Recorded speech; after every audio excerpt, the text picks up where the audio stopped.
every single day, not knowing whether they'll come back or not. We share in the rewards from safe streets, neighborhoods, the lives that we live freely, and they become role models for our children and for others. But in 2016, 118 police officers died in the line of duty. That's 118 fathers, mothers, daughters, sons, and friends. And we want to thank them for their service and for their sacrifice. So this week on the floor, we'll have two major bills.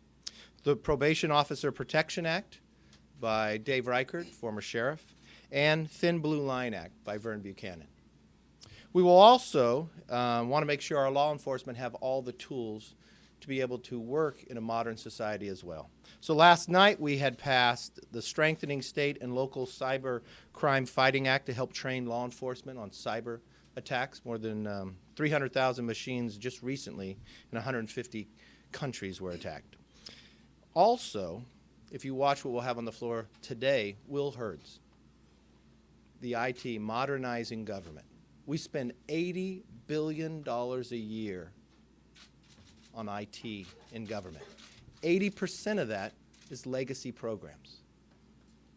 If we modernize government, we will create a more efficient, effective, and accountable government for all Americans. Those are just some of the items that you'll see pass the floor this week. I yield back.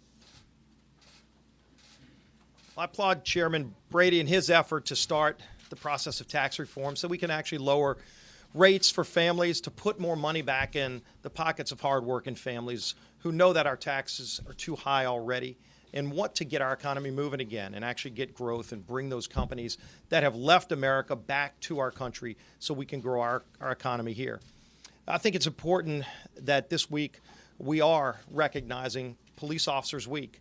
In Louisiana last week, we lost 10 officers in the line of duty. And 3 of those were officers who were killed in Baton Rouge on one day in July of last year.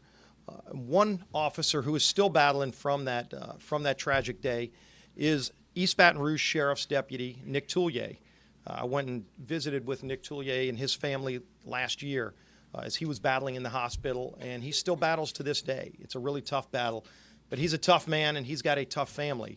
And so Nick remains in our prayers, just like all those other officers who died in the line of duty, standing up and protecting our communities. So I think it's important that we all remember those police officers this week as we pay special tribute to them and their families. One other person who we are standing up for this week, joined with our conference chair, Kathy McMorris Rogers, and other members in introducing a bipartisan bill called the Steve Gleason Act.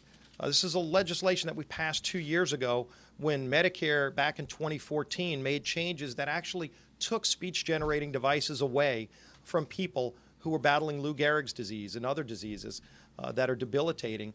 And so we actually needed an act of Congress. We tried to work with the administration in 2014, and they wouldn't reverse that bad policy, so we passed a law in 2015 so that nobody can be denied their voice if they're battling a disease like ALS. And yet that law is set to expire next year, so we're not going to sit back and wait.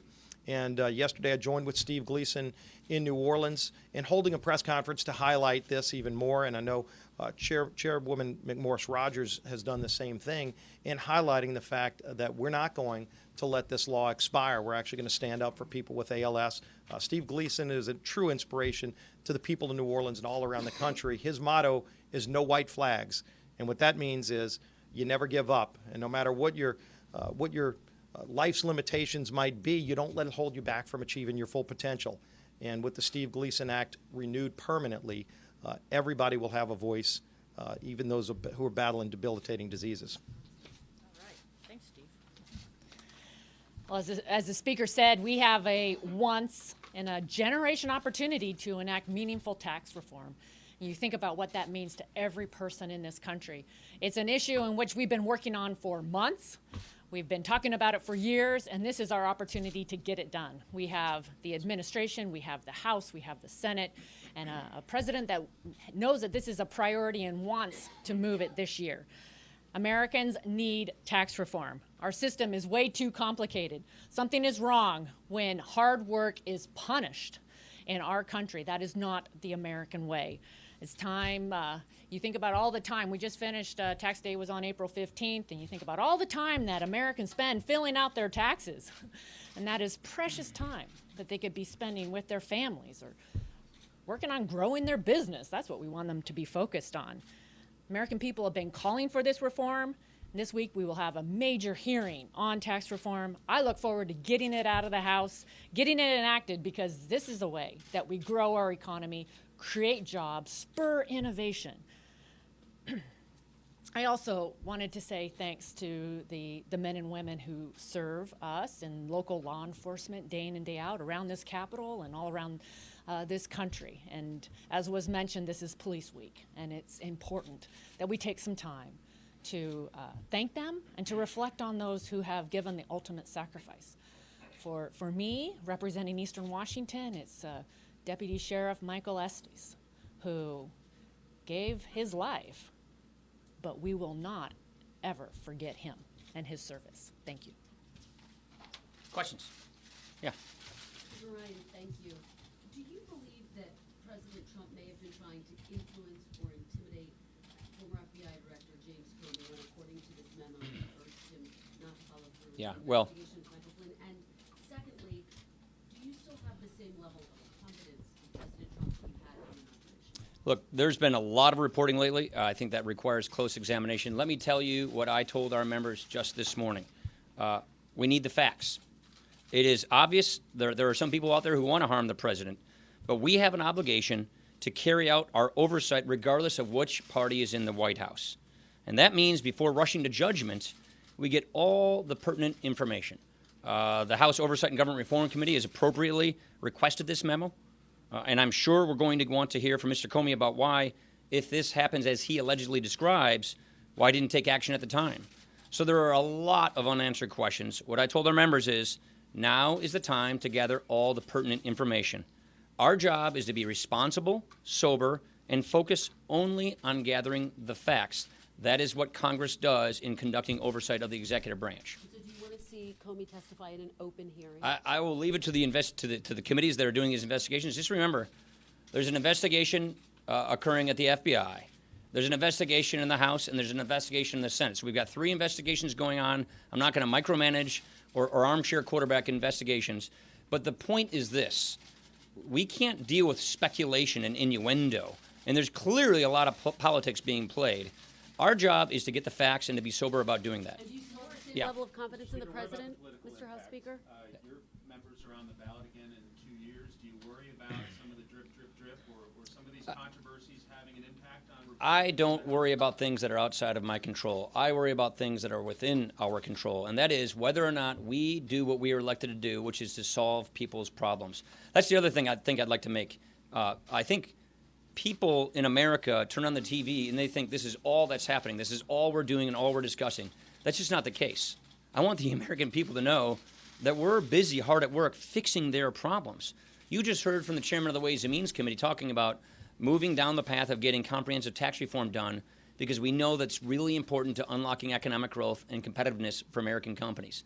The point I want to make here is, you've heard me say this before, we're going to walk and chew gum at the same time.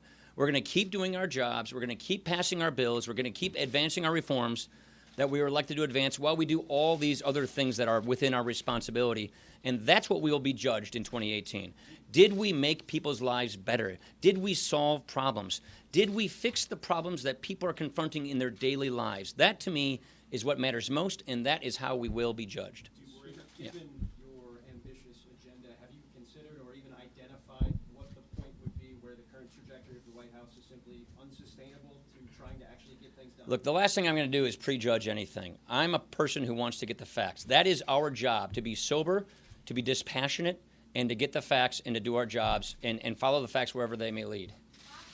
Craig, did you have one? I just want to go to the Wisconsin guy. Did you? Yeah. You can criticize and even lampoon for not exercising more independence from this president. How do you respond to that criticism? We have 2 investigations in Congress going on right now with all things being Russia. We have another committee, the Oversight and Government Reform Committee, just now requesting these documents. So there is plenty of oversight that is being done. What we don't do is try to meet the facts within some 24-hour news cycle. What we do is dispassionately do our jobs and make sure that the investigations follow the facts wherever they may lead, and that obviously takes some time. I'll just say one more thing. There's an FBI investigation going on right now with all things related to Russia, done by the career professionals at the FBI, who are going to continue to be career professionals. And the acting director just said the other day that no one has tried to impede that investigation. So a lot of work is being done. That's the proper role of the legislative branch in conducting oversight of the executive branch. And we're not going to be trying to play to the crowd or try to meet timelines. We're going to do it the right way and follow the facts wherever they may lead. Thank you. Time for another